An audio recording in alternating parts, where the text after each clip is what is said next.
Este aqui é um Muito Risco, Pouco Ego. A canção toca, o tio Rico aparece. Boa noite, TR. Boa noite, tudo bem?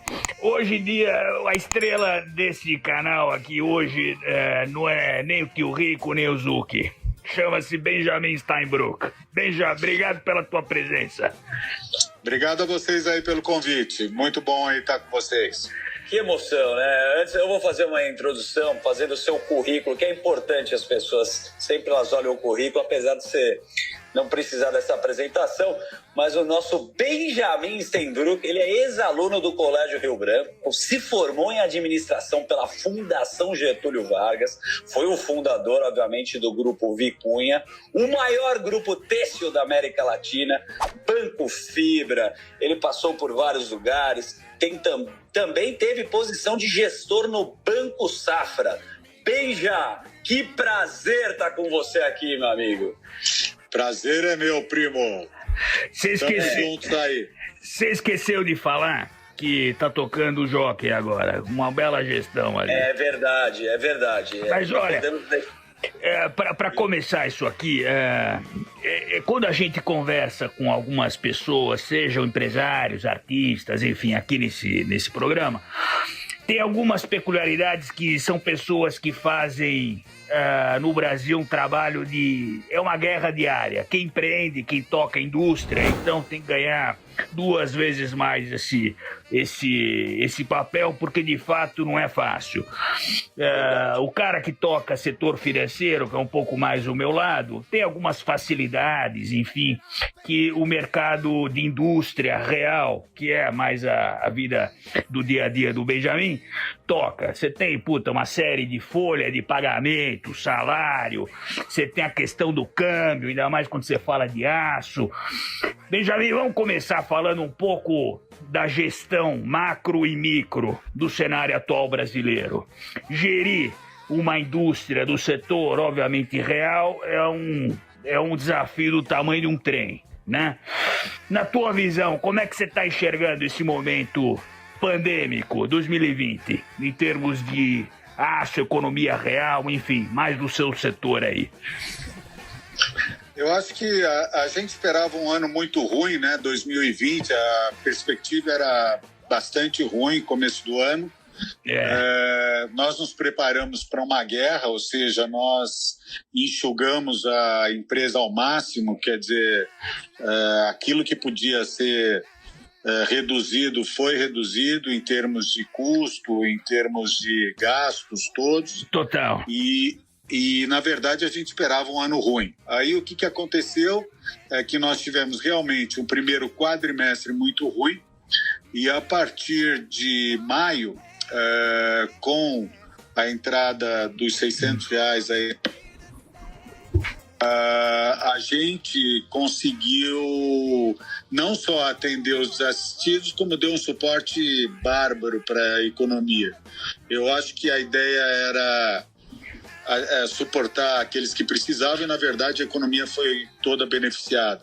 E, a partir de maio, nós tivemos uma reversão e um consumo bastante agressivo. É verdade. Isso fez com que a economia melhorasse muito, né? Quer dizer, de uma hora para outra, nós tivemos uma recuperação muito grande e setores como cimento, aço plano, para construção civil bombou. É verdade. De imediato, e a indústria como um todo se recuperou.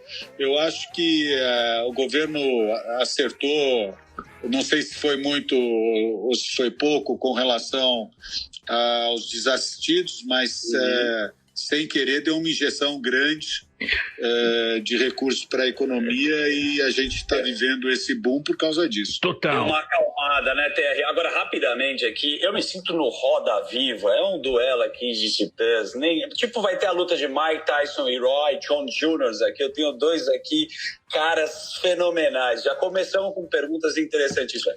Benja, rapidamente, a gente Mas o tio Rico que é ricão, pô, eu sou operário padrão, pô. Financista, né, pô? Chão de fábrica, os 2 começaram dessa Nós forma. trabalhamos para ele.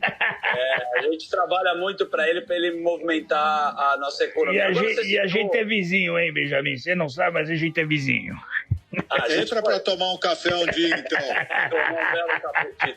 O Benji é primo, né, da família Arones, o doutor Elielva Zuckerman já cuidou da mãe, então a gente tá tudo em casa. A gente podia fazer de sunga esse podcast, que seria mais Com certeza. Teu avô era muito boa gente, um figuraço, muito boa pessoa. Boa, então a gente agora com essa intimidade, é muito legal ter esse papo alto nível. Você citou agora, Paulo Guedes, o auxílio emergencial, né, que ajudou a movimentar a economia. Mas isso pode virar, na sua opinião, uma bomba atômica? Será que a gente tem grana para gastar ano que vem? Porque o Paulo Guedes já mudou o discurso 2 vezes. O que você acha? Que a gente continua dando auxílio, a gente não sabe qual vai ser o movimento da pandemia, ou o ano que vem muda esse cenário? Eu acho que a gente não pode deixar a economia retroceder, porque daí o gasto é muito maior, o investimento muito maior. De uma forma ou de outra, tendo ou não tendo, a economia tem que seguir e usar disso para que seja um instrumento de melhora geral. Os países lá fora, os bancos centrais, eles colocaram tanto dinheiro, tanto Estados Unidos quanto a Europa, que é um número muito expressivo. Aqui a gente fez pouco. É claro que temos muito menos e fizemos menos, mas a verdade é que funcionou. Então você tem uma economia aquecida agora e o governo, a preocupação maior é não deixar desaquecer, porque os problemas vão existir sempre e é melhor resolvê-los com uma economia aquecida do que com uma grande recessão. Exatamente. Você foi num ponto, Benjamin, crucial. Zucchi, uma coisa que é importante a gente falar, que o Brasil, com a questão fiscal, sempre foi uma bagunça. É extremamente importante que exista controle fiscal, controle de gastos públicos, para quando você tiver um revés, como está acontecendo agora, você tenha dinheiro para poder investir. Agora, no momento de pandemia global, é importante que você, no curtinho prazo, deixe um pouco de lado, senão você vai ter que desarmar uma bomba muito maior lá na frente. O Steinbrück falou pontualmente disso. Agora, você imagina se não tivesse feito nenhum tipo de reforma. Ainda nós estamos muito atrás nas reformas. Mas imagine que o caixa tivesse mais furado ainda do que já está. Imagina a bomba que você não ia ter que desarmar lá na frente. Então, a pica do tamanho do trem. Desculpa o meu francês. É verdade. Controle fiscal é tudo. Você acha que a Alemanha é o que é? Por quê? Tem controle fiscal, controle de gastos públicos, super salário, isso esquece. Agora, no final do dia, você só tem esse auxílio que por um tempo limitado. O melhor auxílio é emprego. É o melhor auxílio. Não adianta jogar dinheiro na mão do cara. No curtíssimo prazo, ok. Mas o melhor auxílio para aquele cara que não tem a renda recorrente é emprego, porra. Final do dia é isso.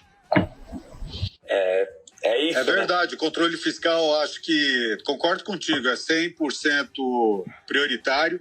Agora, a gente tem que também administrar melhor, vamos dizer assim, os recursos, procurar enxugar aquilo que pode enxugar, aquilo que a gente fez nas empresas ou que todo mundo está fazendo em casa também, é o mesmo princípio, quer dizer, o dinheiro existe, agora temos que investir bem. Exatamente. Eu acho que o controle fiscal é prioritário. Agora, setores como o agronegócio, que você está vendo, a gente está vivendo um boom de commodities e de proteína.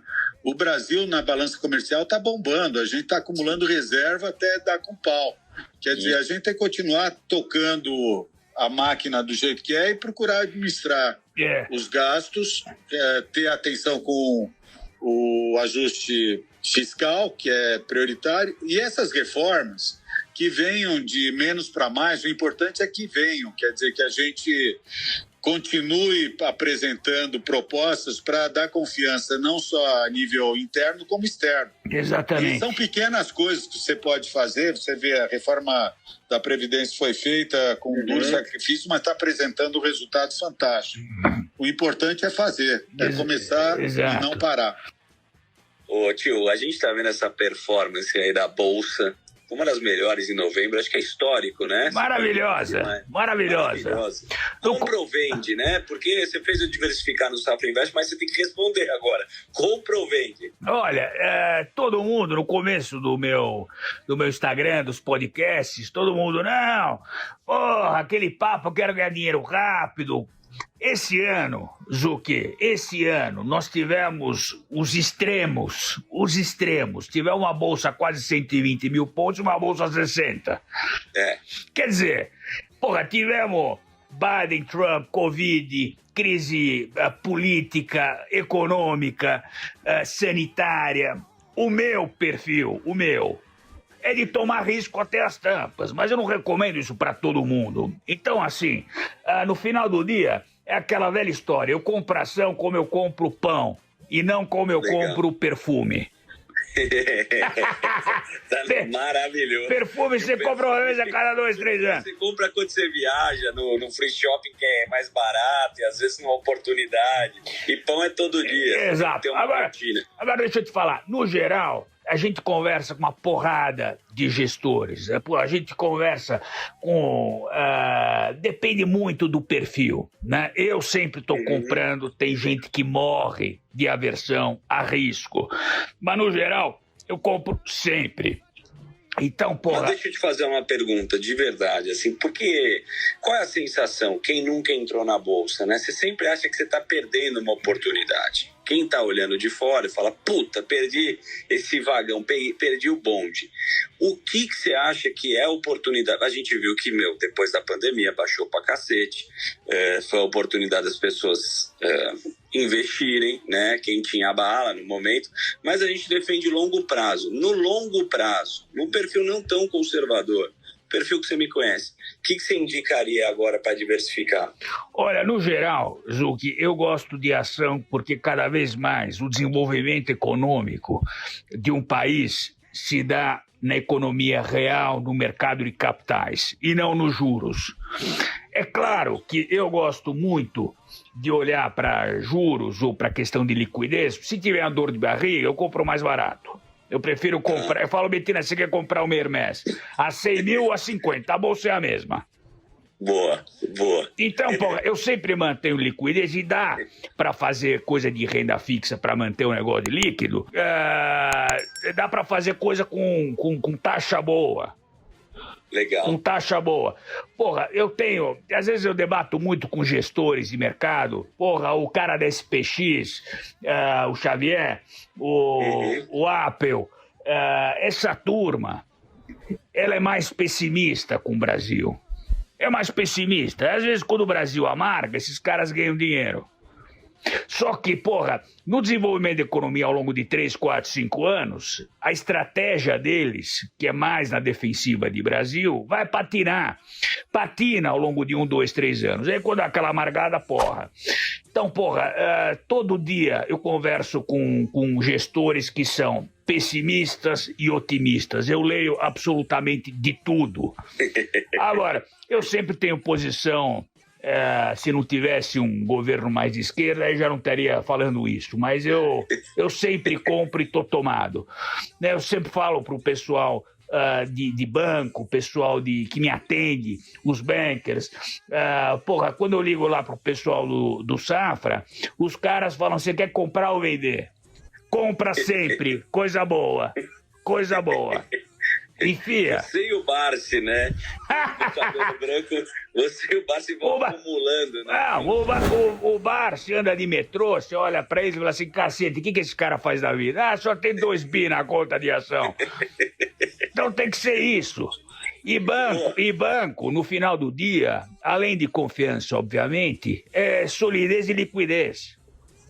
Liquidez. Canta uma bola para nós, vai, dos fundos que você tem ver, ações que você gosta. A gente já falou muito Quantic, né, que eu fiquei muito esperto com isso. Comecei a estudar os algoritmos, ver que funciona também. Fundo imobiliário a gente bateu na tecla. Você é um cara do real estate aí também que a gente tá vendo, né? O que tá te apetecendo no momento? Olha, Zucchi, nesse momento, o Benjamin aqui, que trabalha muito com exportação, nesse momento em que amargou muito, o real ele se desvalorizou numa velocidade brutal, eu comecei a alocar em ativos onde recebem fluxo, caixa em dólar. Você fala assim, porra, quem que exporta? Eu não vou ficar fazendo marketing de empresa, ação A, B, C, D. Mas eu prefiro ensinar a pescar do que dar o peixe, né? A linha de raciocínio, eu gosto. A linha de raciocínio é o seguinte: qual empresa que eu tô comprado no Brasil e qual descorrelaciona com essa minha carteira? Porra, alguma que tem fluxo em dólar. Exporta para fora o fluxo dela em câmbio valorizado, e o dólar se valorizou muito, não só contra o real se desvalorizou mais do que a média, mas no geral, se você fizer um comparativo, o dólar se valorizou na frente de todas as moedas, por conta de incerteza global, política, econômica, sanitária. Então todo mundo, em vez de você comprar a ação de um país emergente, fala assim, quer saber? Eu vou comprar uma ação do Brasil, um gringo falando, né? Para poder ganhar aqui 10, 12, 15, 20%. Em vez desse cara falar isso, ele pega o dinheiro dele e fala, quer saber? Deixa eu vender real, comprar dólar e ficar quietinho, porque nesse momento eu prefiro não perder do que ganhar muito. Fenomenal. Então, porra, quem tem interesse na gente, né? Vamos brigar com a França. Daqui a pouco a França não vai querer comprar mais. Só que penso o seguinte, Zucchi, chega um momento em que você começa a ter um pouquinho mais de previsibilidade e a moeda do gringo mais forte começa a olhar a oportunidade aqui, fala assim, cacete, minha moeda tá 5,5 vezes mais forte. Olhando para a Bolsa Brasileira em real, fala assim, porra, de forma, o câmbio tendo valorizado, o cara fala, pô, quer saber, vou tomar um pouco mais de risco. Aí você começa a sentir um fluxo contrário, e aí você começa a atrair um pouco de capital. Não acho que vai ter um puta de um spike no Brasil, que ainda tem muita lama para comer. Mas imagina se a gente não tivesse perdido o investment grade. Você imagina. E os gringos voltaram. Deixa eu falar, antes de voltar para o Benjamin, só mais uma coisa assim, tem a história da vacina agora em Oxford, né? Está sendo aprovada. E você me ensinou que o mercado sempre antecipa. O mercado está antecipando também, só a última pergunta relacionada a isso, um pouco desse valor aí, o aumento da bolsa aí foi também... Eu já contei essa história. 2012, um monte de industrial varejista me ligava, falava, porra, eu nunca vendi tanto. Nunca. Eu tô adorando, eu tô porrando de ganhar dinheiro. E aí você abre a tela do mercado, você vê a curva longa de juros abrindo. É verdade, você começa a ver a deterioração do mercado, que obviamente o mercado financeiro antecipa o movimento da economia real. Você começa a ver o mercado degringolar, você fala assim, puta merda, vai dar merda. Vai dar merda. Então o mercado financeiro, obviamente, com fundamento estratégico, ele antecipa os movimentos da economia real. Hoje você vê uma bolsa se apreciando por alguns fatores, não só gringo, mas tirou um pouco da incerteza da política dos Estados Unidos, tem a vacina, mas ainda a economia real bem deprimida. Mas a bolsa, a hora que você abre a tela ali, está voltando com uma certa solidez. Então o mercado funciona assim. Eu adoro o mercado financeiro porque, porra, para você de fato, se você pensar no fundamento disso, se você entrar com fundamento de verdade, você está, entrando em mercado de capitais, empresas, você tem acesso a vários setores, principalmente esses de forma tática, quando o Brasil deu essa degringolada, em tomar empresas que têm o fluxo mais em dólar ou que têm exposição mais globais. Então isso é maravilhoso. Espetacular. Agora, o Benjamin trabalhando de sócio ou indústria tem que ter um pouco mais de cautela na hora de... Porque indústria... Vamos voltar para o Benjamin. Industrial no Brasil é o herói. Você já sentou muito em Brasília, você teve até cargo político. O que você acha que é a maior dificuldade do Paulo Guedes? Que, obviamente, né, ele falou muito em privatizar, ele não tem conseguido fazer tudo. Óbvio que a pandemia, né, ajuda. E também tem o lado da diplomacia, né, de uma guerra política. Qual que é a sua avaliação do Paulo Guedes para esse trabalho dele? Como que você... Olha, hoje em dia, se ouve o Paulo Guedes falando uma coisa e se ouve o presidente falando outra, você fala claramente esses caras não estão se conversando. claramente. Se tiver uma segunda onda, nós vamos manter o auxílio. Aí o Paulo Guedes disse, não vamos manter, porque acabou o dinheiro. Eu falei, pera lá. Existe uma guerra política e uma falta de sinergia que no final do dia deveria acontecer para servir a sociedade, que hoje não existe. Hoje e nunca existiu. Mas isso é uma natureza da política, não é só Brasil. O Brasil é um pouco mais enraizado esse tipo de bagunça, mas no mundo inteiro acontece isso. E cabe à sociedade a cobrar esse tipo de posicionamento. Com certeza, as reformas, é o que o Benjamin falou, as reformas, se elas vierem no maior ou no menor grau, elas precisam acontecer. Reforma tributária. O que eu já falei para você, acho que o Benjamin sabe melhor que ninguém. Você vai explicar a malha tributária brasileira para um gringo? Você tem que fazer um PowerPoint de 190 páginas. 190, não dá. É um caos. Benjamin, você sabe isso melhor que todo mundo. Você ainda que tem uma sinergia global, é um negócio de louco. Precisa ter a reforma estrutural. Senão não tem jeito. Não tem jeito, não vai pra frente. Aí você vai ter aquele ciclo de aumento de juros, porque aumentou o consumo, a inflação sobe. Não é estrutural de verdade, poucas coisas aconteceram. Mas é o que o Steinbrück falou. A reforma da Previdência veio na porrada, precisava ser um pouco maior, mas veio, melhor isso do que nada. Passou, graças a Deus. Steinbrück, o teu ponto, em termos de câmbio, quando você tem uma pandemia, um momento de muita incerteza, todo mundo vai para moeda forte, né? Dólar, aí sai a depreciação do real. Na tua visão, no teu business, como é que foi isso aí? Como é que você olhou essa depreciação do real frente ao dólar? Isso, como é que no final do dia te ajudou, não te ajudou? Como é que foi isso aí? A gente tem uma parte grande exportadora, que é a parte de mineração, né, o minério de ferro, e certamente o dólar ajudou bastante com relação à exportação. E também, pelo lado da importação, fica mais difícil e mais caro, ajuda bastante o mercado interno. Uhum. Então, eu acho que ajuda, por um lado, em termos do que a gente importa, por exemplo, carvão e coque, que o Brasil não tem. Aliás, é a única coisa que o Brasil não tem, é coque siderúrgico e carvão. A importação fica mais cara, né? Mas, no geral, eu acho que a gente é 60% exportador, 40% importador. O dólar, na minha opinião, poderia estar aí a uns 5,20. Acho que vamos chegar nesse dólar ainda. Também imagino. Acho que está muito desvalorizado o real.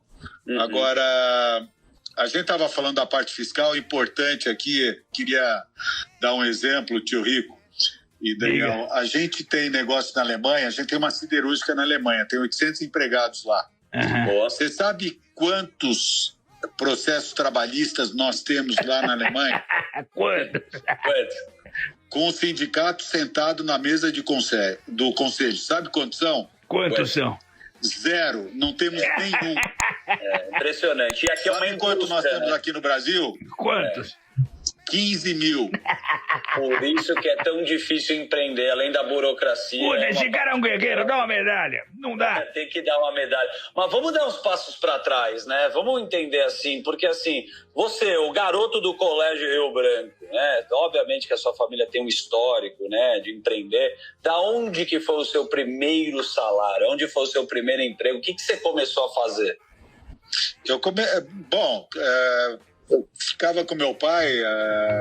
Eu comecei muito pequeno lá, trabalhando com ele lá para fim de semana. Ele me levava para São Roque, para a fábrica, eu ficava colando o tabuleiro lá para ganhar algum dinheiro. Boa. Mas para trabalhar de verdade, comecei com 18 anos. Quer dizer, eu estudava à noite e trabalhava. Com 18 anos eu tinha a carteira registrada e daí comecei e aprendi muito com ele. Fiquei a maior parte do tempo ao lado dele, foi realmente meu grande mestre. E esse lado... o Túlio Vargas, que me deu um suporte também. Show. A nível acadêmico, né? Legal. E esse lado de liderança? Você fala que você tem 15 mil funcionários. Total, quantos funcionários hoje você sabe me falar que você tem registrado em todas as empresas? Porque a liderança, como é que gerencia a tanta gente, não na parte só fiscal, psicológica, né? Como você falou, tem processo. Como é que você faz para tocar essa liderança? A gente realmente, aqui na CSN, só na CSN, a gente tem 32 mil funcionários. Agora, a questão de liderança que você falou é uma coisa interessante, porque você pega na pandemia, por exemplo, a discussão de home office está presente. Sim, No fim, eu vim aqui todos os dias, a gente resolveu fazer home office para o grupo de risco e os outros a gente exigia a presença, porque indústria é mais complicado que serviços, assim, né? Quer dizer, sistema financeiro, comércio, às vezes é mais fácil do que a indústria, do dia a dia de fábrica. Aí, para você ter a liderança, você tem que dar o exemplo, para você dar o exemplo, você tem que estar presente, o que é bom para você tem que ser bom para os outros. Então, é por aí. Não, e outra coisa, Benjamin, se você der, uma coisa que o Marcel Telles fala, se você der o menor indício, se você está no topo, ou é presidente, CEO, o menor indício que você faz diferente daquilo que você fala, acabou. Você pode fechar o teu negócio, que o negócio não vai para frente. Você tem exatamente. Perde o respeito. Exatamente, você tem que estar lá todo dia. E o cara que é de indústria, ainda mais indústria pesada, Zucchi, pensa o seguinte, além do serviço, do produto, do trabalho, você tem a questão da segurança. Porque vai o cara perder uma mão ali de uma máquina que tá quente, ou um negócio que corta o dedo do cara, vai lá fazer isso pra você ver. Corre risco de vida no final do dia. Então, quer dizer, você tem uma... Eu tô falando, um gestor aí que é amigo nosso, o cara fala o seguinte, todo dia eu acordo e dou graças a Deus que eu sou gestor de fundo e não dono de indústria. Porque é um desafio, Zucchi, vai lá, tá todo dia na pele do Benjamin, vai lá. É muito desafio. Não, e assim, é o cara do chão da fábrica, né, que tá lá, tá mostrando a sua presença com exemplo, mas culturalmente, essa liderança, você acha que mudou a forma de você lidar com as pessoas? Hoje você falou do home office, você tá vendo que tem uma mudança gigantesca, cara, uma mudança gigantesca comportamental, né, a forma de falar, como é que você se adapta com as pessoas, né? Você tem 4 filhos, imagino que o tempo inteiro você está sendo a se revisitar, né, nesse conceito. Como é que funciona nessa parte também emocional? Eu acho a gente vai sair completamente diferente do que entrou dentro dessa pandemia, né? Quer dizer, eu acho que tudo está mudando, os costumes estão mudando. Eu acho que do ponto de vista industrial, a gente está vivendo uma revolução industrial, uma nova revolução industrial, os negócios vão ser completamente diferentes também. Em 5 anos a gente vai ter um mundo completamente diferente e a gente tem que se adaptar para isso. E, na verdade, é comunicação, gente a gente. A gente tem que ser solidário, cada vez ser mais solidário, aproveitar dessa questão do corona para distribuir solidariedade, estar atento. É verdade. Com filantropia os outros, é importante, né? E preocupado com os outros, mas a verdade é que mostra a fragilidade toda do sistema, do nosso sistema, e que a gente tem que se adaptar. É verdade. E saber que o que está acontecendo com os outros acontece contigo, e o que acontece contigo acontece com os outros. Sim. Solidariedade vai ser a palavra da... 2020. Bonito. É isso. Benjamin, você, imagino que você é um cara que viaja bastante, visitando fábricas de ponta nos Estados Unidos, na Ásia. O que você tem importado de tecnologia e de gestão lá de fora para o teu grupo? O que você tem enxergado aí? Que eu visito muita coisa de tecnologia e eu queria ver a tua visão nessa parte do teu business aí, do day by day. O ruim é que a gente está muito atrasado com relação à tecnologia. O bom é que a gente tem tudo isso para avançar. É verdade. Então, você pega, por exemplo... É ruim, mas é bom. A Alemanha, a gente produz 1 milhão de toneladas de aço, quase 1 milhão de toneladas de aço. A gente tem uma portaria com 8 pessoas. Aqui no Brasil, a gente produz 5 milhões de toneladas de aço. Nós temos 20 portarias com 400 pessoas. Então você vê a desproporcionalidade, como é que não é só a tecnologia, tá certo? Porque lá é tudo... Mas aqui você tem que ter controle do caminhão, você tem que pesar caminhão, tem que verificar se não tem roubo, tem que verificar... Lá a premissa é que a coisa funciona normal e que o controle puro e simples tecnológico é o suficiente. Mas se você for analisar a tecnologia, é onde está, vamos dizer assim, a maior parte da revolução que a gente está vivendo. Com certeza. E você tem que estar atento a isso para tudo, né? Quer dizer, tecnologia vai mudar a maneira de ser, vai mudar a maneira de viver, e quem não aderir e seja de imediato, fica para trás e não recupera. Né? Em todos os setores, hein, Benjamin? Todos os setores. Com certeza, todos os setores. A gente está vivendo isso já, né? Você, se tem interesse e quer saber o que tem de melhor, você tem acesso hoje à informação, é democratizada através de internet, você consegue saber de tudo aonde você quiser, a hora que você quiser. E se a gente tem humildade para querer comparar o que os caras lá fora estão fazendo com o que a gente está fazendo aqui, pô, a gente está muito atrasado, muito atrasado. É aquilo que você falou, teu copo meio cheio e o copo meio vazio. Exatamente. Entendi. Agora, e tem outro ponto, Zuc, só tem um ponto final. É legal falar o seguinte, o cara, uma frase que eu sempre falo, o cara que acha que não está sujeito à tecnologia, o cara fala, eu não invisto em tecnologia, ou eu não estou exposto a esse mercado, ele tá, mas ele não sabe. Esse é o maior perigo que tem. Porque ele já tá, só que ele não sabe que ele tá.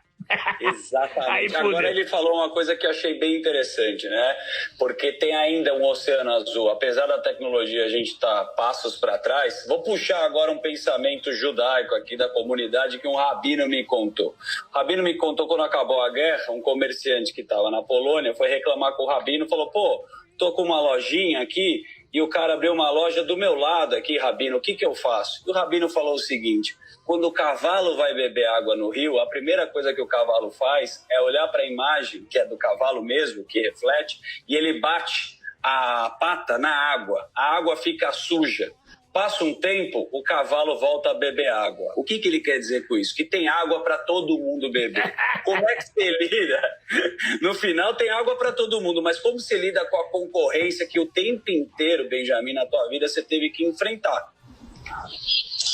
Eu vou te falar, eu comecei no setor têxtil, né? Quer dizer, Sim. Naquela época, 50 anos atrás, 48 anos atrás, então eu vi de tudo, aprendi.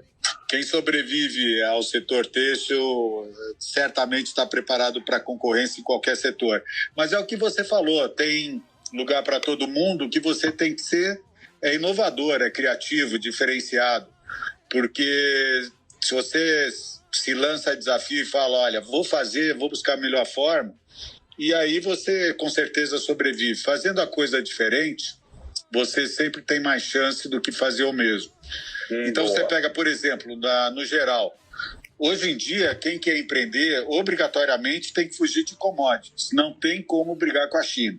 Se algum cara fosse estabelecer para concorrer com a China, concorrer com o que a China faz, você está morto. Então tem que sair fora, tem que diferenciar, tem que fazer valor agregado, tem que fazer segmento de produto, segmento de cliente.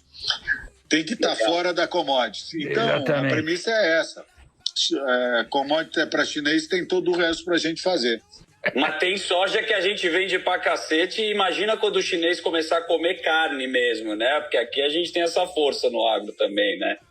O Brasil tem muita força no agro, na proteína, vamos dizer assim, que seria carne, soja, milho, isso daí tudo. E também matéria-prima, minério de ferro, mesmo petróleo. A gente, graças a Deus, tem essa força e essa riqueza toda. E é o que você falou, café, que nós somos o maior exportador de café. Se o chinês for tomar uma xícara de café por dia, imagine o potencial que nós temos. Pois é, e é por isso que o governo fala, vem cá, vamos abrir o quê? Um WhatsApp? Tira o WhatsApp, vamos fazer um aplicativo onde todo chinês vai ter que baixar. O WeChat. Aí, 1 bilhão de downloads, porra, seu caralho. Os caras têm um poder gigante na mão, gigante. Mas nesse setor político, quando tem um governo chinês, né, que acaba dominando, acaba tendo quase que uma ditadura, né, econômica, que o cara controla, tem um perigo nisso daí. A gente tem que sempre ficar atento também com esse movimento, né? Eu libero, eu te dou tudo, mas eu sou dono do meu próprio negócio e do que você vai fazer. Quando você olha para a China e você vê o movimento político do Brasil, o que a gente tem que ficar atento? A China, eu acho que está dado. Ou seja, a gente tem que colocar obstáculo para fazer com que eles cheguem mais devagar, porque evitar que eles cheguem não tem jeito. Então, a gente tem que criar obstáculos para dar mais tempo para a gente se adaptar, mas com a determinação que tem o chinês e também com o histórico que eles têm lá de comércio. Disciplina, E disciplina e governo do jeito que eles vão fazer. É aquilo que eu falei, a gente tem que fazer a outra parte. Porque parar o chinês é quase impossível. Quase impossível. Você sabe que eu tenho uma história de um chinês, eu não vou falar o nome dele aqui, mas é um cara que fundou um grupo que começou um real estate lá na China em 1990, alguma coisa. Bom, o cara começou a crescer tanto fora da China, comprou Cirque du Soleil, comprou hotéis, comprou uma porrada de coisa na China. Bom, um belo dia ia ter uma apresentação lá do board, o cara sumiu. Como assim sumiu? Ninguém consegue achar o cara, ninguém consegue falar com ele. O cara sumiu, desapareceu por 3 dias. Depois nós vamos descobrir que o governo foi lá bater na porta dele e falou: escuta, você tá fazendo mais negócio fora da China do que na China, o que tá acontecendo? Não, é porque tem oportunidade lá fora. O cara desapareceu por 3 dias para trocar uma ideia com o governo, você imagina? Quer dizer, isso aqui já é um briefing de como funciona o negócio lá. Você até pode ter, mas vamos ser amigos e sócios. Então, isso aqui já é um pouco do pano de fundo de como eles agem, né? É muita determinação e um poder centralizado ali que é importante ficar com o olho aberto. Poder de troca dos caras também, né? Pelo número de pessoas lá, você imagina onde eles entram, é bom e é ruim, né? Porque eles conseguem criar o que eles quiserem e destruir o que eles quiserem também, né? Exato. O cara que... abre também muito, tio. O Benjamin é um amante do chimichurri. Ele gosta de um amorcilho, gosta de uma parrilhada. E a gente olhando para a Argentina agora, é um cenário extremamente triste o que está acontecendo, né, cara? E a Argentina? Por que você acha que aconteceu isso? É um governo mais de esquerda que resolveu abrir e tomou um rumo que não tem mais volta também? Gastou mais o que pode, é isso. Simples.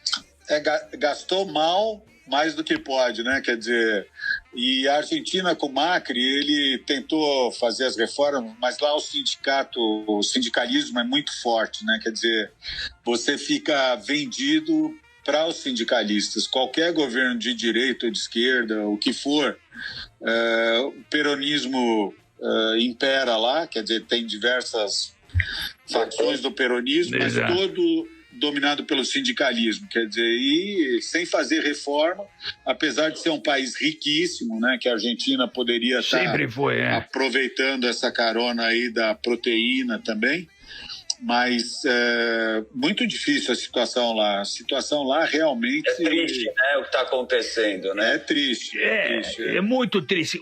A situação, quando o Macri assume com uma proposta mais reformista, esse é o grande dilema dos políticos. As reformas necessárias, elas não são de curto prazo, elas são estruturais. E para você fazer e aprovar uma reforma estrutural, você vai começar a colher os frutos em 5, 10, 15, 20 anos. E vai saber onde vai estar esse político daqui 20 anos. Então o cara fala, quer saber? Deixa eu tentar colher um fruto aqui no curtíssimo prazo para falar que eu sou bom e me reeleger, do que realmente fazer um negócio que é bom para a sociedade e para o país. Então esse é um grande dilema. E aí o Macri assumiu e na hora de implementar as reformas foi uma dificuldade enorme e não vai conseguir fazer em 2, 3, 5 anos. E aí falou, quer saber? Esse cara não tem poder nenhum, tchau. Aí, porra, elegeu um cara pior ainda. Então, deixa o dinheiro no colchão e fica comprando dólar até explodir. E dá uma dó. Benjamin, há 30, 40 anos atrás, você lembra como é que era a Argentina? Porra, era uma mini Europa. Você ia na avenida principal, os prédios, a arquitetura, a educação. Porra, a educação do povo argentino é uma cacete. Que demais. Aí, infelizmente, na urna, o negócio foi diferente.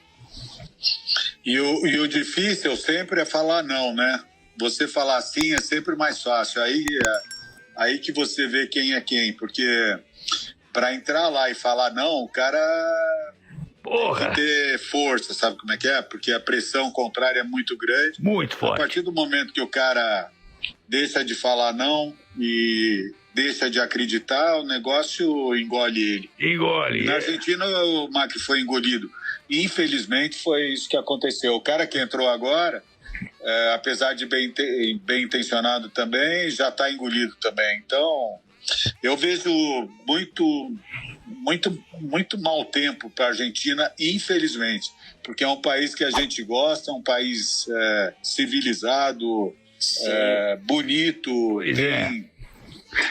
a gente sente bem quando vai lá, apesar das disputas esportistas e filosóficas, mas aquele país é um país que vale a pena. Pena que pegou a contramão. Os caras têm uma sensibilidade diferente do argentino, né, cara? Pro filme, a gente vê no cinema. É verdade. Mas, você sabe que isso aqui é uma lição pro Brasil. Se você votar errado num cara que vai gastar mais do que pode e acha que o dinheiro vai nascendo e é que nem aquela coisa. O Gustavo Franco uma vez falou de uma frase bacana de um fazendeiro argentino. Hoje em dia, as pessoas acham que o leite vem da geladeira, não vem da vaca. A molecada abre a geladeira, pô, não tem leite. Ah, vai lá na vaca. Mas que vaca? O leite sai na geladeira, imagina, na vaca. Quer dizer, não tem milagre. Quando você fala que o leite vem direto da geladeira, o Benjamin sabe muito fazer o que é o vertical, né? Porra. E quando você vai olhar para empreender, porque às vezes o cara quer ter o negócio pronto, mas qual que é a importância na tua visão em avaliar uma empresa ou o seu próprio investimento pessoal quando o cara sabe ser vertical? Pro tio Rico ou pra mim? Pra você, Benjamin. Ele que é o capitalista, pô, ele que investe. Mas você que toca, você que gerencia. Se precisar de um crédito, você me avisa, hein, Benja? É baratinho. Oi? Se precisar de um crédito, você me avisa. Eu te dou dinheiro barato. Aliás, estou precisando, tá sobrando? Pra você é de irmão pra irmão, fica tranquilo. Você sabe que isso a gente precisa sempre, né? Ainda mais se for barato. Sempre investidor anjo a gente busca. Eu não sei se eu posso contar com essa boa vontade do tio Rico. Gostaria, mas não acredito que seja Se ele prometer, ele concreta. paga. Se ele prometer, ele paga. Ele ajuda. A gente espera um dia ter essa ajuda, com certeza. Uma coisa que eu aprendi, Benjamin, com os asiáticos é o seguinte: quando você for fechar o negócio, às vezes você fica um pouquinho pra cima, um pouquinho pra baixo, sai, toma um porre de vinho e aí você vai fechar o negócio, ou pra um lado ou pro outro. O mais forte vence. Falou, quem cair primeiro, perde e o outro ganha. Então o dia que você Vou te mandar vinho mata-orro que a gente produz no Uruguai pra você poder se embebedar. Mata-orro. Puta que pariu. Mata-orro e mata-rico. Ai, adoro o teu senso de humor. Sensacional. Ai, Me fala uma coisa, né? A Vicunha é uma das maiores fabricantes, né, de jeans no mundo. Qual que você acha que é o rumo do mercado têxtil no Brasil, né? No mundo também. E o que você acha que teve de inovação recente? Eu acho que o Brasil, na minha época lá quando eu trabalhava no têxtil, a gente fazia todo tipo de tecido, né? O Brasil era mais fechado, fazia todo tipo de tecido. A Vicunha se dedicou com o algodão, que nós temos algodão aqui no Brasil, a gente pode verticalizar e nós somos competitivos. Então, realmente, a Vicunha é dos maiores fabricantes de índigo do mundo e também de sarja, que é o que a juventude usa. Basicamente, algodão e sarja ou índigo. Agora, a gente não tem a menor chance de competir com outros tipos de tecidos, quer dizer, a gente tem que trabalhar com aquilo que a gente tem de matéria-prima aqui, é algodão. Sim. E eu acho que a inovação está no bem-estar. Então, você pega hoje, dentro do estilo de vida que nós temos, o natural, a busca pelo natural, e isso fez com que linho, o algodão, eles se sobrepusessem. Então, nessa linha de algodão, o Brasil vai bem e a Vicunha vai bem também. Tecnologia está entrando muito em tecidos sintéticos e cada vez mais a gente busca leveza, né, para conforto e bem-estar. Então, tecido tem que se adaptar ao tipo de vida que cada E tem uma um coisa engraçada, né, Benja? De uns anos para cá, você tinha uma demanda por jeans. O jeans era relativamente recente, né? Então você tinha a cor, a textura diferente. Hoje em dia é commodity pura, não interessa. A cor é um pouquinho mais, a menos, a conforto é XYZ. Ninguém vai pagar muito mais por um jeans, porque na média virou meio que commodity. Você não tem grandes diferenças. Então, se você conseguir adaptar a tua indústria a um padrão de qualidade, você vai afetar mais gente, você vai atingir mais pessoas, mais consumidores, e no final do dia esse cara vai consumir o teu produto. Você sentiu isso de uns anos pra cá, meio que não... talvez uma pequena parcela das mulheres comprem um jeans específico, mas na minha visão, eu dentro de casa aqui, até pelas pessoas que eu converso, eu não vejo que o cara está disposto a comprar um jeans específico por um fio de linha, sei lá das quantas, entendeu? O que você acha disso aí? Mudou um pouco o comportamento, a diferença está muito no acabamento, na lavagem, na cor, no desgaste, rasgado. Isso aí cada um faz um pouquinho diferente, o seu jeito de ser, para usar a roupa que gosta mais. E normalmente é a roupa mais velha aí que a gente usa sempre, né? Como base do dia a dia. E eu acho que a tendência é cada vez mais você dar o toque seu para a roupa que você usa. Então é realmente uma commodity e cada um dá o acabamento que gosta mais, né? Exato. Mesmo com a dificuldade que a gente tem de solo, a gente não tem um algodão egípcio aqui por diversos fatores, mas você me falou uma coisa que chamou a atenção, de buscar o natural, a sustentabilidade. A gente vê esse Biden falando muito sobre isso, discurso político. Lá nos Estados Unidos, a turma do Vale do Silício também gosta, né? Jeff Bezos agora investiu uma porrada de grana também, né, no verde. Por que as empresas precisam falar sobre isso na sua visão e o porquê que a sustentabilidade é um discurso que tem que ter esse rótulo agora nas empresas?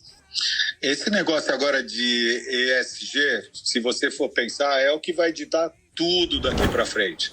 Porque é o environment, o social e a governance, né?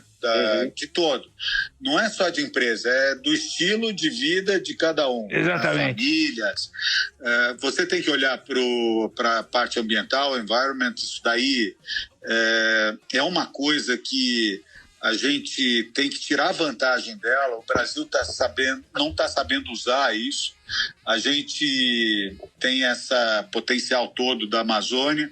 A gente tem a preservação aqui, a gente está levando pau e está se comunicando mal. Boa. E essa questão ambiental é fundamental para tudo. Não é só para negócio, é para tudo, é para o estilo de vida de cada um. Total. E você pega a parte social da mesma forma, você tem que conviver com todo tipo de gente, conviver com todo tipo de pessoa e saber que todo mundo é igual e todo mundo pode contribuir. E a gente tem que estar muito atento a isso, muito atento, porque qualquer decisão lá de fora, que não é só governamental, não pensa que é o Biden que vai jogar contra o Brasil por alguma coisa ou qualquer outro. Você pega, por exemplo, os fundos hoje gigantescos que tem lá fora, os caras podem deixar de investir a qualquer momento numa empresa ou num negócio que não atenda a isso. Verdade. E não é governamental, é privado, quer dizer, é uma decisão, assim como o próprio consumidor pode se revoltar ou rebelar contra qualquer tipo de coisa também, de qualquer uma dessas três áreas. Então, a gente tem que se adaptar nisso, a gente vai ter que se submeter a isso, porque essa discussão ela está dada e a gente tem que saber como tirar proveito disso. Exatamente. Benjamin, agora vamos falar de um negocinho cá entre nós aqui. O jockey, como é que anda o jockey? Eu sei que você tem demonstrado uma preocupação muito grande com o meu comprometimento com o jockey, mas eu queria te dizer algumas coisas. Vamos lá.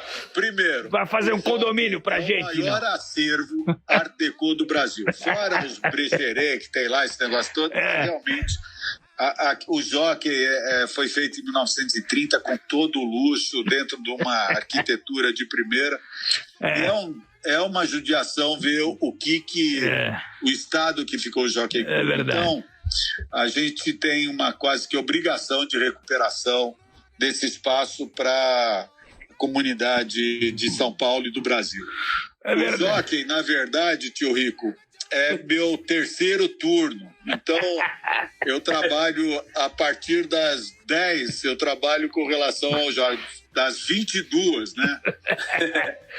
E é um trabalho difícil. Eu imagino. Eu já fiz muita coisa na minha vida, mas o Jockey Club realmente é um desafio. É um amor. Teu cavalo Você não tem a receita, pô, é quase que impossível. Você tem que falar duas coisas pra gente. Uma, confirmar se o cavalo é Coari Bravo, se é o nome dele, se ele foi campeão mesmo, e qual que é o nome do cavalo do Dória que tá lá escondido, se ele tem cavalo. Mas olha, o jockey, a gente tem que, de alguma forma, trazê-lo de volta para a sociedade, para São Paulo, porque o jockey é aberto, todo mundo acha que o jockey ainda é aquela coisa antiga, elitista, verdade. que não podia entrar, aquele negócio de chapéu, bonito. Turf, londrino, exato. Isso é a parte romântica, né? Mas o dia a dia concreto, qualquer um pode ir no jockey, os restaurantes estão abertos, sim. Qualquer um pode frequentar, e o jockey tem uma área excepcional dentro de São Paulo, são 60 hectares dentro de São Paulo, verdes, tem área de estacionamento, é bem localizado. Pô, é maravilhoso aquilo lá. De alguma forma, tem que fazer o jockey realmente ser um patrimônio de São Paulo. Agora, no Brasil. é verdade. Agora, você vê no final do dia, a grande pica para resolver é com a prefeitura. Porra, você vê recolhimento de imposto. Porra, no final do dia, ficaram ou não com a chácara, Benjamin? Ficaram ou não ficaram? Chegou no final do dia... Ficaram com a chácara, mas não pagaram. Então é uma discussão que a gente tem. Você vê? Porque o jockey, além de tudo, tem isso. A gente abriu mão de um patrimônio incrível, né? Mas, seja óbvio. Na Marginal, que... É maravilhoso aquilo ali. Nós cedemos a faixa para Marginal e não recebemos aquilo que deveríamos ter recebido, assim como a chácara do Ferreira foi apropriada e também não recebemos nada. Pois é. Agora, estamos naquela verdadeira... Revelações, pô. Tem que pagar. Você deu a faixa para ir para Marginal, a gente continua tomando multa e não adiantou nada, porra. Agora, Benjamin, na pontinha dele, mais longe da Ponte Cidade Jardim, lá no comecinho, parece que liberaram para subir prédio ali, não é? Eu recebi um negócio esses dias aí, eu falei, bom, deixa eu ver com o Steinbruch. Não, a gente está discutindo, porque tem uma escritura, o jockey tem 660 mil metros quadrados. Puta que pariu. São 66 hectares dentro de São Paulo. Tem uma escritura única e tem uma segunda, que são 70 mil metros, que não fazem parte da escritura original, que foram comprados depois. Então, esses 70 mil metros, eventualmente, é que a gente está discutindo para serem realocados e poder se fazer construção de alguma forma para se aproveitar e perpetuar o clube. Porque o jockey não precisa de muita coisa, mas tem que ter receita. Tem que ter receita, é verdade. Não tem jeito. Você sabe que um patrimônio daqueles largado é uma pena. Ué, não vai privatizar o jockey? Não ia privatizar? Não tinha essa história também? Não, a gente estava discutindo com a prefeitura transformar num parque público o Anel do Prado. Ou seja, fazer aquela área que tem 150 mil metros, fazer um parque de uso público, um parque privado de uso público. Legal. E a gente está discutindo, mas é uma discussão dura, a burocracia é grande, não é que o pessoal tem má vontade, não. Até querem a fazer, mas é difícil, viu? É coisa de muito tempo. Eu imagino. É um desafio, pretendo resolver antes de sair. Você sabe que quando a minha mulher soube, a Betinha... Eu vou levar o tio Rico pro jockey, eu acho. A minha mulher... Ele tá só no home office. Quando ela soube que eu ia falar... Tomando vinho Mataurro, aposentado. Tá falando de longe no vídeo porque tá na cadeira de balanço. Pô, vai ele pra trabalhar lá. E o Rico tá ótimo. Ô, Benjamin, a minha mulher, a Betina, quando ela falou, quando eu falei que ia conversar com você hoje, ela falou, pô, vende logo, compra logo esse terreno do Jockey, vamos fazer um negócio de casa, um condomínio pra gente. Eu falei, você tá louca, Betina? Não. Ele quer fazer, sabe o quê? A Boa Vista aqui em São Paulo, porque tá muito longe. Ela falou, faz 50% você, 50% o Benjamin. Falei, porra, 51 então, pra ter capital majoritário. Mas tá bom. Tá fechado, vamos colocar... Eu acho que a solução é que o Rico no Jockey Club. Ai, cacete. Ô, Benja, não tem como não agradecer. Maravilhoso, eu te amo. Nota 1 milhão, cara. Eu queria, assim, pra finalizar, tem bastante jovem, empreendedor, uma molecada que escuta a gente. Aliás, teus filhos, manda um beijo pros teus filhos, eles conversam comigo no Instagram, adoro eles. Puta, cabeça boa. Tem duas aqui que estão do meu lado, aqui, torcendo aqui pra... Manda um beijo grande. Trata bem o tio Rico, né? Rafa, que a gente não pode ficar falando muito. Mas vamos finalizar aqui no auge. Olhando pro Benja, a gente sempre gosta, né? A gente gosta da sabedoria, do tempo que passou. Se você olhasse para aquele rapaz saindo lá do Colégio Rio Branco, lá na Higienópolis, da quebrada de Higienópolis, o que você falaria para esse moleque e pode servir para quem está escutando a gente com esse tempo, com essa garra que você tem em empreender? Eu acho que a gente tem que acreditar sempre. Acreditar e acreditar mais ainda em você. Quer dizer, eu diria para todos aqueles que... não só que estão começando, mas aqueles que eventualmente passam por alguma dificuldade durante o percurso, acho que tem que acreditar e acreditar sempre. E também pedir para Deus, quando você pede muito, porque de vez em quando dá dele atender. Então, já vem cheio. É verdade. A gente tem que ter fé e acreditar. Boa. E posso te falar? Acho que é isso, aquilo que eu posso. E Benjamin, essa tua energia, porra, nós temos problema todo dia, mercado que vai e volta, Covid, processo, mas no final do dia, tua essência, porra, esse papo foi maravilhoso, tua essência é ótima, é leve, é bacana, e a vida é uma só, tem que ser curtida dessa forma. Então, porra, te agradeço que foi do caralho esse papo, beijo grande. É igual Netflix, essa é a primeira temporada. A gente vai fazer uns 8 episódios. O tio Rico pode mandar fotografia, não? Ele costuma mandar da cintura pra baixo. Porra, deve estar... Bom, não posso falar. De sunga ainda. Quase que eu escorrego aqui Pelo amor de Deus, vamos respeitar teus filhos, porra. É isso, né? Benjamin... Estou aqui falando para não comentar o fato, mas... Vai ficar por uma segunda vez. Vai ficar uma segunda. Eu vou passar na tua casa para te dar um beijo, tomar um café e te deixar uma carta de crédito. Vizinho, vem lá, vamos tomar um café. A gente vai marcar esse encontro épico, Benjamin. Vou levar um Partagas para ele. Porra, adoro. Adoro. De manhã ainda, para ajudar no hálito. Boa. Você volta antes de tocar a canção que sempre tá no início desse podcast. Eu só quero saber se você sabe se a taxa Selic vai continuar abaixo ou a gente vai manter em 2. O que você acha pro ano que vem? Só de saideira pra gente. Não, com certeza vai ficar baixa. Eu acho que a tendência, não só daqui, né? A gente vai ter uma taxa durante muito tempo, eu acho, baixa. A gente tem que estimular de todo jeito a economia. Você vê, apesar de estar boa a economia no mundo, de forma geral, Estados Unidos, China, está tudo bombando. Aqui no Brasil a economia está, a gente pode falar que está boa, o desemprego está subindo muito. E é um fator, não tem economia saudável com desemprego alto.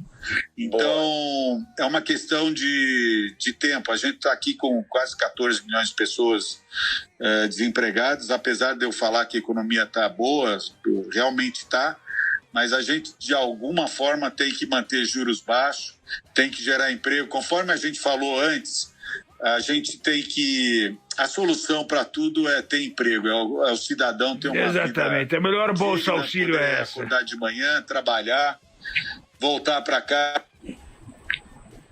mínimo de vida, coisa civilizada para a família. Então, vai ter juro baixo, vai ter chance de empreender. Acho que tem muito empreendedor aí tímido que está na hora de sair para fora e tentar fazer alguma coisa. Eu acho que o momento é oportuno. A minha visão é que o Brasil é um país de oportunidade. A gente está vivendo uma boa oportunidade agora. Para quem acredita, acho que é hora de, às vezes, sair do que está fazendo. A zona de conforto. Uma coisa nova. Exatamente. Eu agradeço os dois. Porra, foi do cacete. O Benjamin, o tio continua na bolsa, já bateu 100 mil. Ele vai te mandar a carteira. Tio Rico, a gente compra ou vende? Tio Rico, para finalizar. Depende do teu médio. Pode falar? Às vezes o cara fala, pô, eu compro ou vendo. Depende, eu sempre opero em todas as pontas, no comprado e no vendido. Agora com o Biden, todo mundo, porra, mas pera o Trump, o Biden, pensa o seguinte, uma coisa já saiu do radar, a incerteza. Agora você tem certeza de quem vai assumir. Já é uma pica a menos para resolver. É óbvio que essa turma, a molecada é normal, né? A pessoa, pô, eu quero ganhar dinheiro rápido. Falei, rápido não existe. Eu só opero com fundamento e com estrutura. Se quiser, é isso. Se não quiser, vai fazer um day trade que o tamanho da trolha geralmente é grande. Mas você falou do juro. O juro ele deve ficar baixo. Mas sabe o que eu acho, Benja? Só para finalizar, para não estender muito, o juro, eu prefiro que ele esteja um pouquinho mais alto neste momento para ele continuar por um período maior a níveis civilizados, do que se você pressionar muito no comecinho e depois ter que dar um sinal para a sociedade que você vai subir mais do que deveria. Então, o juro, no final do dia, ele só consegue ficar baixo com controle fiscal, com aquela reforma toda, e eu prefiro que o Banco Central seja mais cauteloso nesse momento e mantenha baixo, mas talvez não tão baixo como está agora. Talvez vai simular, tudo bem, mas mantenha por um nível um pouquinho mais alto para a curva não ficar tão diferente nos próximos anos. E aí, no final do dia, na próxima década, você dá um recado para a sociedade de que, de fato, estruturalmente, o juro vai manter baixo. Se não você pressiona muito no comecinho, você é obrigado depois a dar uma subida, e aí você dá um sinal para o mercado que vai ter que subir 25 bases, 50 bips, não sei onde, e aí é um recado ruim. Mas, com certeza, emprego no final do dia é a melhor bolsa que a sociedade pode ter, seja aqui ou em qualquer lugar do mundo. Mas, tio Rico, se a gente reduz o tamanho do Estado, vamos dizer assim, se a gente faz qualquer tipo de reforma e presta atenção na parte fiscal, o juro pode ficar baixo. Exatamente. Na verdade, exatamente isso. Se a gente fizesse qualquer tipo de reforma aí, qualquer coisa que faça no sentido de ter a confiança de fora, não tem por que subir o juro. Exatamente. A gente tem que fazer as reformas. Exatamente. Esse é o grande desafio. Passando as reformas, de forma estrutural, você consegue manter o juro baixo. Caso contrário, é pensar na próxima eleição, nos próximos 2 anos. Se foi assertivo para passar as reformas, você consegue ter um juro civilizado. Caso contrário, pensar no curto prazo. Ou seja, no final do dia, qual é a mensagem que nós temos que passar? A sociedade precisa pressionar o governo, a sociedade precisa pressionar o governo a fazer as reformas políticas. Não adianta você votar num cara aqui em São Paulo que vai falar, não, a Previdência está ótima, vamos gastar mais. Vai tirar dinheiro da onde? Da CSN? Da metade cheia, metade vazia, eu acho que está na hora da gente ver a metade cheia também. Exatamente, sempre. Vamos encher esse copo de vinho, ficar lotado, a gente vai no Jockey Club e agora a gente vai de máscara, nós 3, na sauna de Brata, reabrir, e a gente continua esse papo com belo de um salame caché. Benjamin, um beijo grande. Salame caché. Mata orro no tio Rico. Pode mandar. vinho que a gente vai tomar e vai brindar junto. Benjamin Lembrou. Um beijo grande. Obrigado. Adorei esse papo, Benjamin. Abração para todos aí, obrigado. Eu que agradeço.